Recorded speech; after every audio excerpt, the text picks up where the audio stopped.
The religious, they love to challenge atheists, said with some pretty big air quotes, don't they? They're just not very good at it. Some of them even seem to think that believing in their imaginary friend, it gives them superpowers. Well, look at what I can do. You can't do that. Well, first off, you can't actually do that, not demonstrably anyhow. And secondly, it's very easy to point to examples of people who can do it and they don't credit your imaginary friend. But they don't like that very much, do they? And I don't think we really care.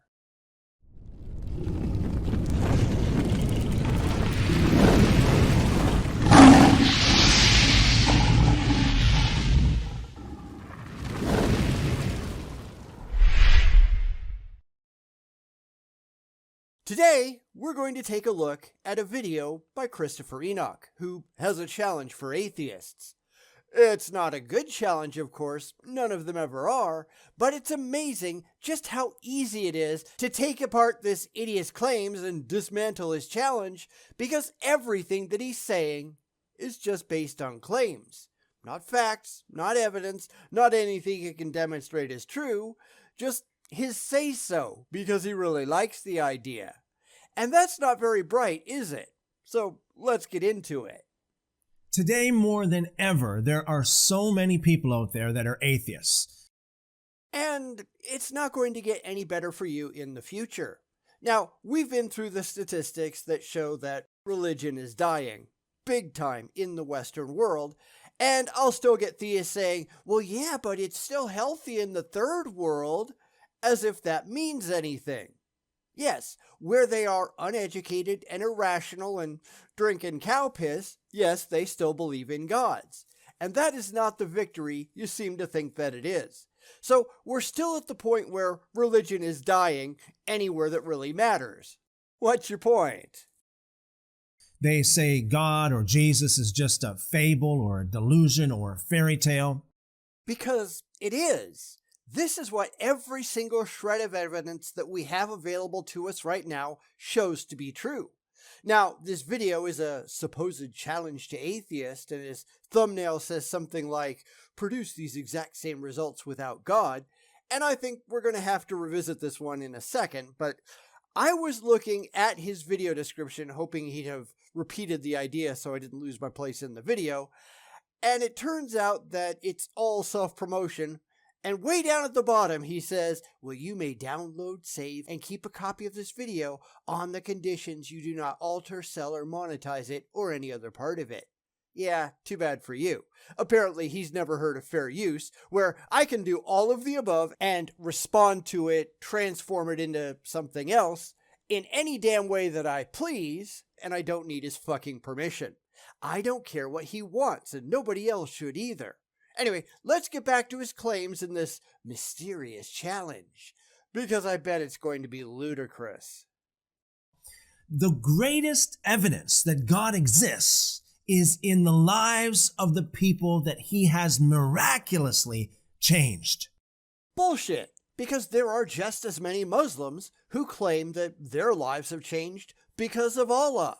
And there's just as many Hindus who say the same thing about their own gods. Scientologists claim their lives have changed for the better because of L. Ron Hubbard and Dianetics. It's the same thing that every single religion out there says. Is this guy really stupid or what? How can he be this ignorant 19 seconds into his own video? I don't know. I don't think it's going to get any better from here, but let's find out. And I am one of them. There are thousands of people. It's easy to find people, including myself, that have been instantly and completely set free from a lot of sin, talking about smoking, alcoholism, drugs, sexual immorality, and a stone-cold heart that does not know how to forgive. But you can find atheists who did that. Jeez, what a wingnut. Now, we don't say that a god did it, but we still did it, didn't we? And I find it funny that he says that thousands of Christians did this, when there's a whole lot more than that who are just sitting in Christian-based AA programs right now, struggling with addiction to all of those things. I mean, just looking at the listings really quickly, you've got Christians in Recovery, Celebrate Recovery, Alcoholics Victorious, Alcoholics for Christ, the Teen Challenge Faith Home, the Dream Center, His Way Recovery, the Salvation Army for crying out loud, Advent Group Ministries, U-Turn for Christ. I mean, the list goes on and on and on and on. If this is supposed to be proof for God, then you're forgetting about millions and millions and millions of people who did not have that experience. This is just confirmation bias, counting the hits and completely ignoring the misses. And in this case, you have to ignore virtually everyone because your numbers are completely out of whack.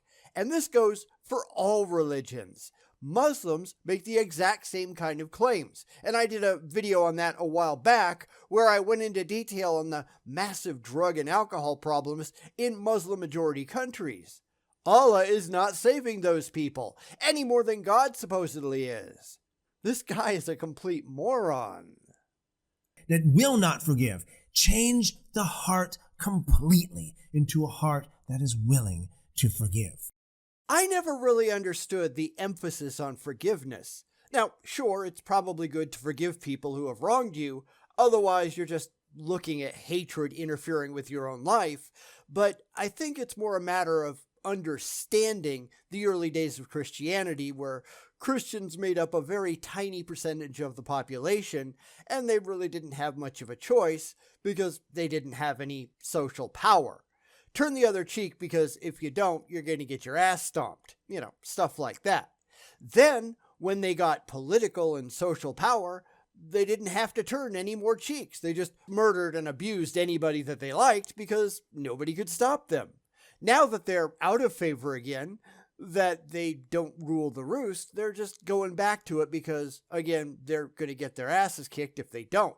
You just have to see this through rational eyes, and sadly, I don't think this guy can. These kind of things happen only by the power of God. I know someone might say, well, people quit smoking without God, or people quit drugs without God. Listen, don't come with just a piece or a part and claim that you have a whole. Isn't that what you're doing?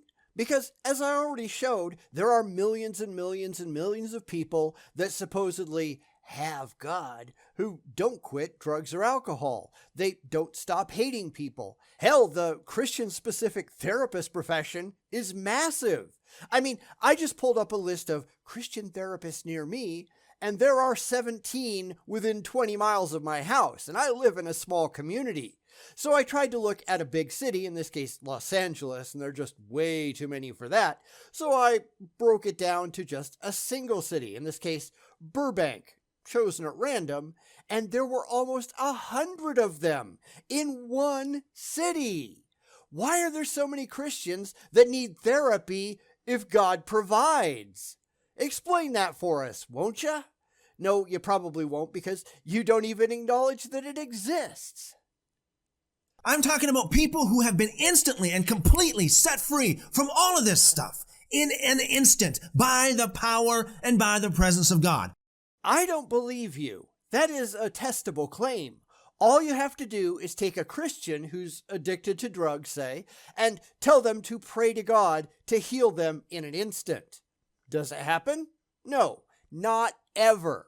Now, do that with 10 or 100 or 1,000 Christians, and you will never find a single one that is suddenly not addicted, because that's just not how these things work. What we're dealing with here are claims, usually made by people who are just trying to make a buck.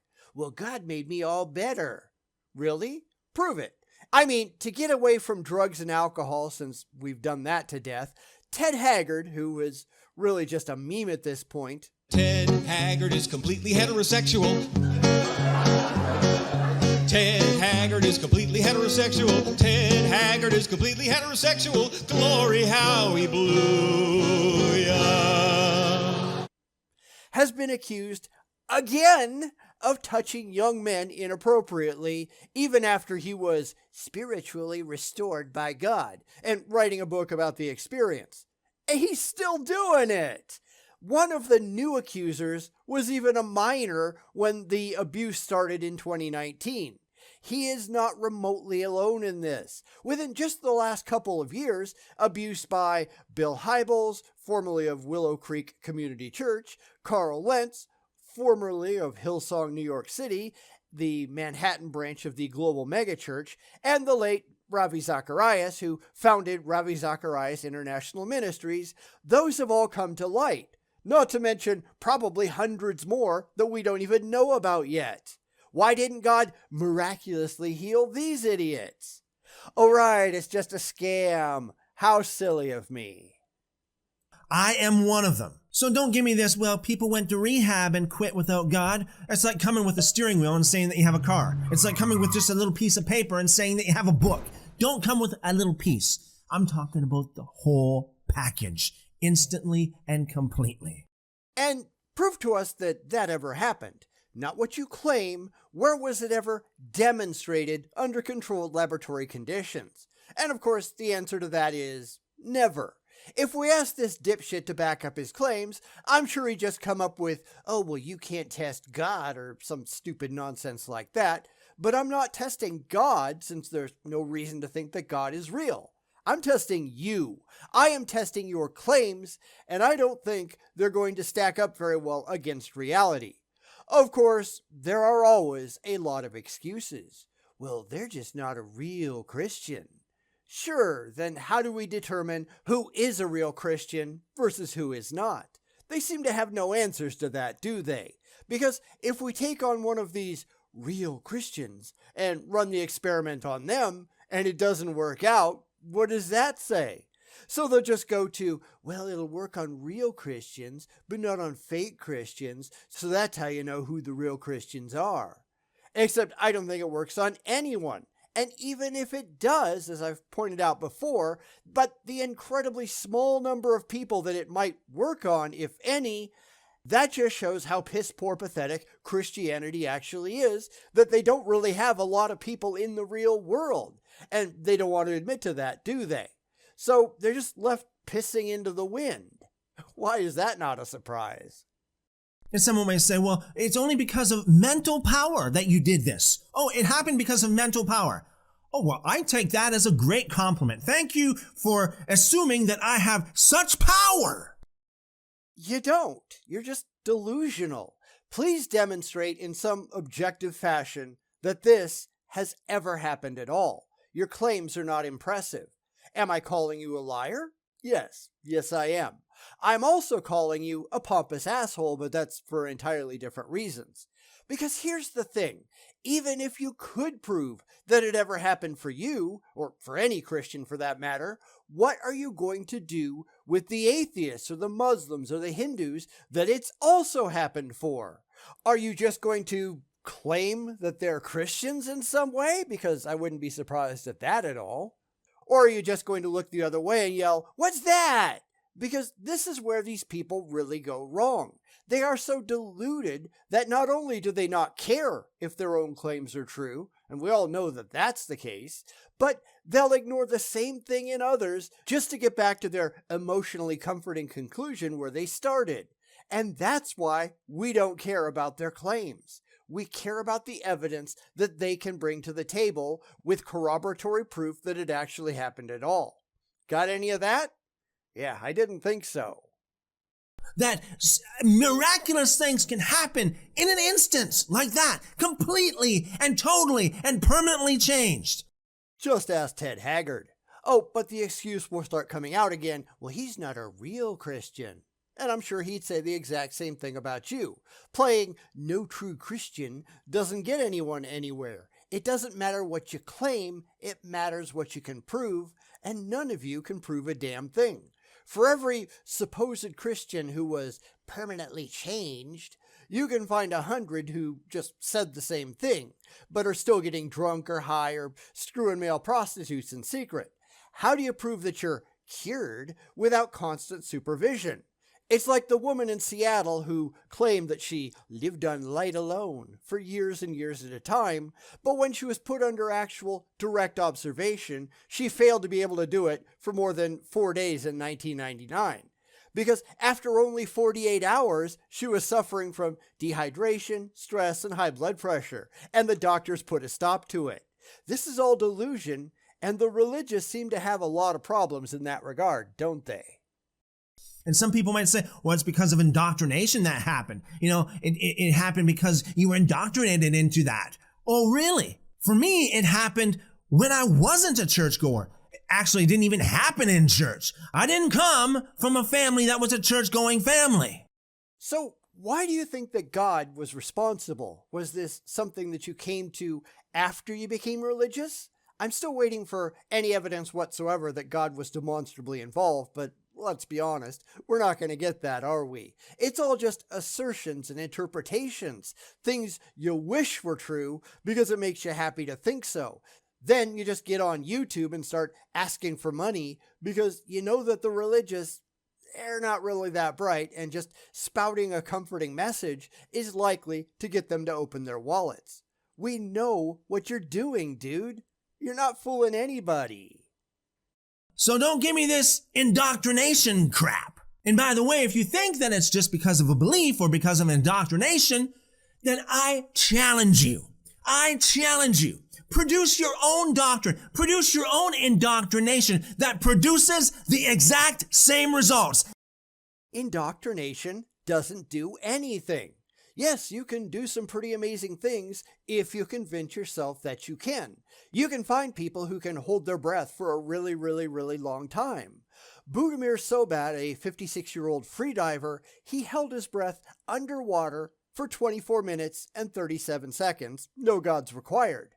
Oleksiy Novikov of the Ukraine deadlifted 1,185 pounds in 2020, no gods required.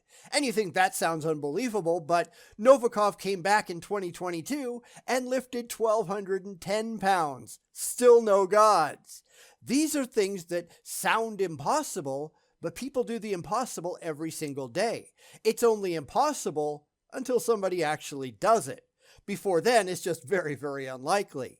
Then you get people like Christopher here, to whom something they can't explain supposedly happens, and they don't actually have any evidence to present or anything that it actually happened, but just because they can't explain it, suddenly, God done it. No evidence for that or anything. It's just an interpretation that they staple onto it because they really like the idea. But liking the idea doesn't make the idea true. But then again, these people, they're not that bright, are they? That happened in my life, and it happened in thousands of other people's lives without God. Lots of things happen without God. In fact, absolutely nothing demonstrably happens with God, since no gods can be objectively demonstrated to be real. You're just making a claim, and lots of people make similar claims for other gods, and you don't take those people seriously, do you? So why should any of us believe you? This is why all of this is so laughable. God done it is not a reason. It's a claim. It's empty until you can first prove that God is real, and good luck on that, and also that God demonstrably done it. It's the demonstrable part that people are failing at. And until you can actually succeed, we've got no reason at all to take you seriously. God done it means nothing if you can't prove that God done it. You're just making yourself look really dumb. That's my challenge to you. Produce the exact same results without God. Produce evidence that God had anything at all to do with your claims. We'll wait. Just saying a thing doesn't make that thing true. I could say, well, I flapped my arms and flew around the city today, and it was only through the grace of invisible, intangible, universe-creating pixies that I could do it. I'm automatically right, and you have to prove that you can do the same thing without the pixies. And that's not really how this works. Oh, and his thumbnail, that's it right there. So earlier when I said I was trying to get the quote right, that was it. If anybody actually cares, which I kind of doubt.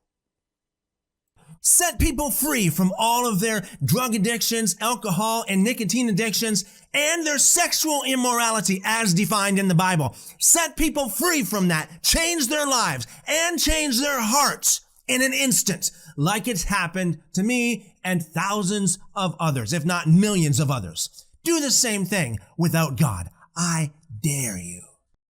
Well, since you can't prove that it's ever happened with God, who cares?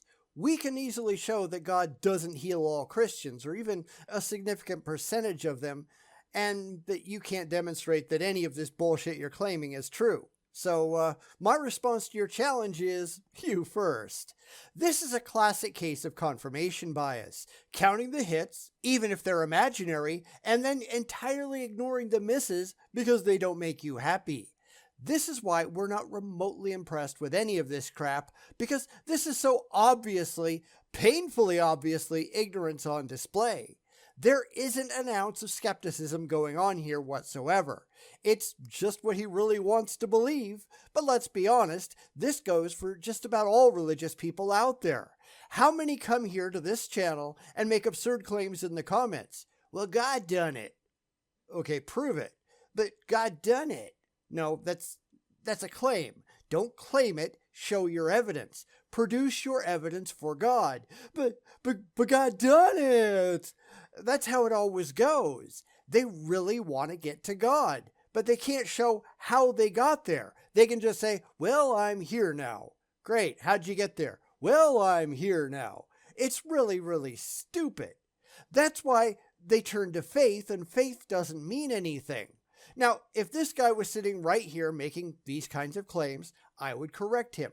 No, it wasn't God. It was invisible, intangible, universe-creating pixies who, in their ultimate wisdom, cured your alcoholism or whatever the hell it was, and didn't even expect you to bow down and kiss their asses. I mean, really, prove me wrong. It would be worth doing just to see the look on their face as he considered it. Although, I think we all know that most of these people, they don't even think about this stuff. If it doesn't make them happy, if it doesn't rub their egos the right way, they just ignore it, going, no, you're wrong. God did it. Because these people, they're not very bright. They're not very rational. They just believe. And he'd probably take a swing at me for daring to question his narrative. That's the level these people are actually on. And that's why they're never going to get anywhere. That's why the people who come to the channel who just say, well, God done it, like some dipshit is doing right now, they don't get anywhere because they're really, really stupid. And that's nothing that they ought to be proud of, is it?